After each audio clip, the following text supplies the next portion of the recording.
여러분, 기업 재무제표에 딱 찍혀 나오는 순이익 있잖아요? 그 숫자만 보고, 와, 이 회사 돈 잘 버네? 하고 덥석 투자해도 괜찮을까요? 오늘은 바로 그 숫자 뒤에 숨겨진 이야기, 그러니까 기업의 진짜 가치를 어떻게 파악해야 하는지에 대해 한번 파헤쳐 보겠습니다. 자, 기업들이 분기마다 실적 발표를 하죠? 어닝 서프라이즈 뭐 이러면서요. 근데 과연 그 숫자를 고지고대로 다 믿어도 되는 걸까요? 어쩌면 말이죠. 그 화려해 보이는 실적 발표가 진짜 중요한 건 싹 가리고 있는 일종의 착시 현상일지도 모른다는 겁니다. 보세요. 37억 달러. 와, 이게 우리 돈으로 하면 4조 원이 훌쩍 넘는 돈이거든요. 이게 뭐냐? 바로 투자의 현인 워런 버핏의 버크셔 해서웨이가 2017년 딱 한 해 동안 오직 배당금으로만 벌어들인 돈입니다. 아니, 배당금만으로 4조라니 정말 입이 떡 벌어지는 액수죠. 그런데 진짜 놀라운 건 이제부터입니다. 이 어마어마한 금액이요? 사실 버크셔가 벌어들인 진짜 이익에 비하면 그야말로 빙산의 일각에 불과하다는 겁니다. 아니, 이게 어떻게 가능한 얘기일까요? 자, 그럼 그 비밀을 한번 풀어보죠.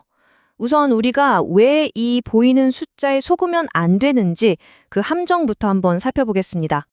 아까 말씀드린 그 37억 달러 있잖아요. 그건 버크셔가 투자한 회사들이 주주들한테 자, 여기 이익 나눠드립니다 하고 직접 준 배당금이에요. 당연히 회계장부에는 이익으로 딱 잡히죠. 이게 바로 우리가 흔히 뉴스에서 보고 접하는 보고된 이익이라는 겁니다. 자, 그렇다면 배당금 말고 그 너머에 있다는 진정한 이익은 도대체 어디에 숨어 있는 걸까요? 이제부터 기업의 진짜 성장 엔진, 그 심장부를 들여다볼 시간입니다. 핵심은 바로 이겁니다. 미분배 이익. 말이 좀 어렵나요? 쉽게 말해서 회사가 돈을 벌었는데 이걸 주주들한테 배당으로 싹 나눠주지 않고 회사 금고에 차곡차곡 쌓아두는 거예요. 그럼 그 도루로 뭘 할까요? 바로 신기술에 투자하고 공장도 더 짓고 똑똑한 인재들도 더 뽑으면서 회사의 덩치를 키우는 거죠. 이 둘의 차이가 확 느껴지시죠? 배당금은 투자자 입장에서 당장 마실 수 있는 달콤한 커피 같은 거예요.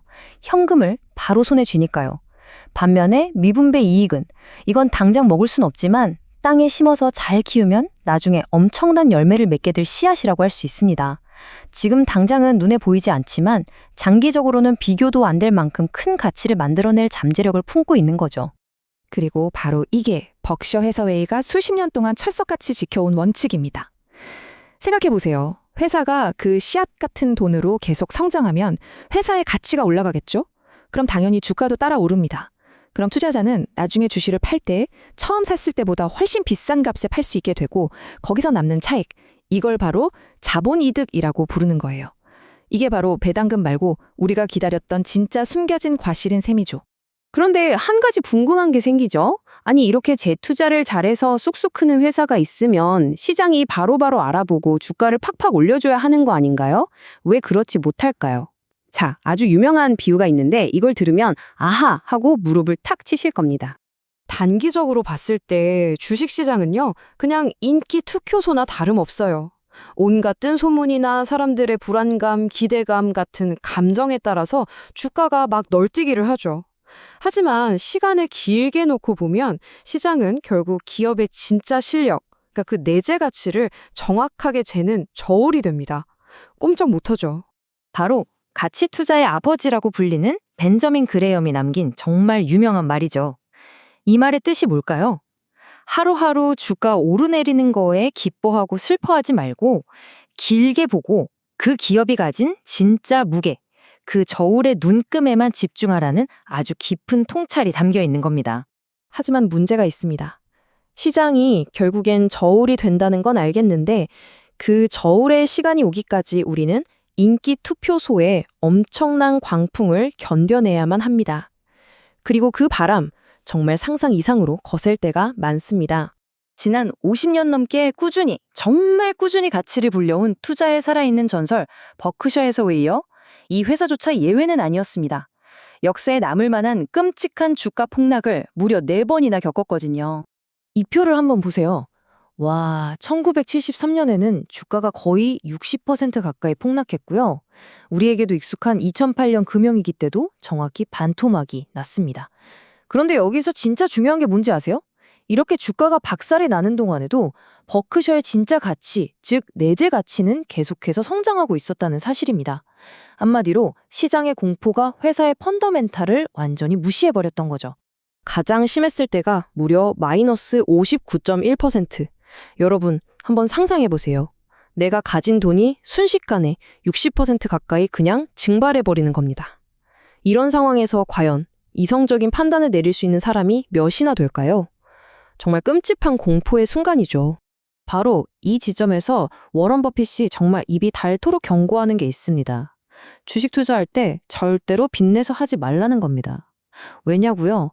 주가가 단기간에 어디까지 곤두박칠지는 신도 모르기 때문이에요. 만약에 빚을 내서 투자했다?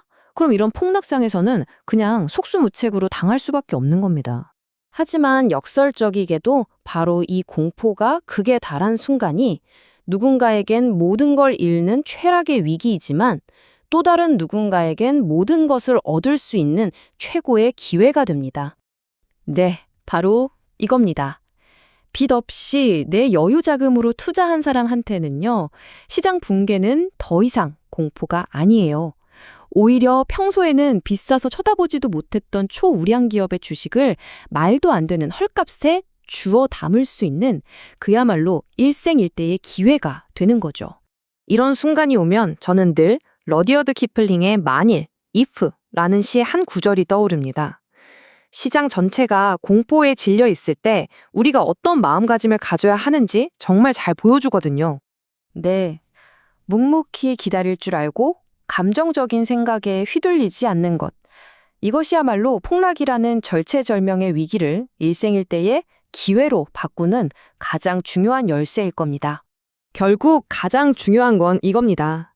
세상이 곧 망할 것처럼 온갖 무서운 뉴스가 헤드라인을 도배할 때 그 공포에 휩쓸려서 남들 따라 주식을 팔아치우는 그런 결정을 피하는 거죠. 불안하고 초조한 마음으로는 절대로 좋은 결정을 내릴 수 없으니까요. 그리고 바로 이것이 오늘 이야기의 최종 결론이자 투자의 가장 위대한 역설일 겁니다. 모두가 가장 두려워하는 바로 그곳에 우리 인생을 바꿀 가장 위대한 기회가 숨어 있다는 사실 말입니다. 이제 마지막으로 여러분께 질문을 하나 던지겠습니다. 다음번 시장에 모두가 공포에 질려 주식을 내던지는 순간이 온다면 여러분은 과연 무엇을 하시겠습니까?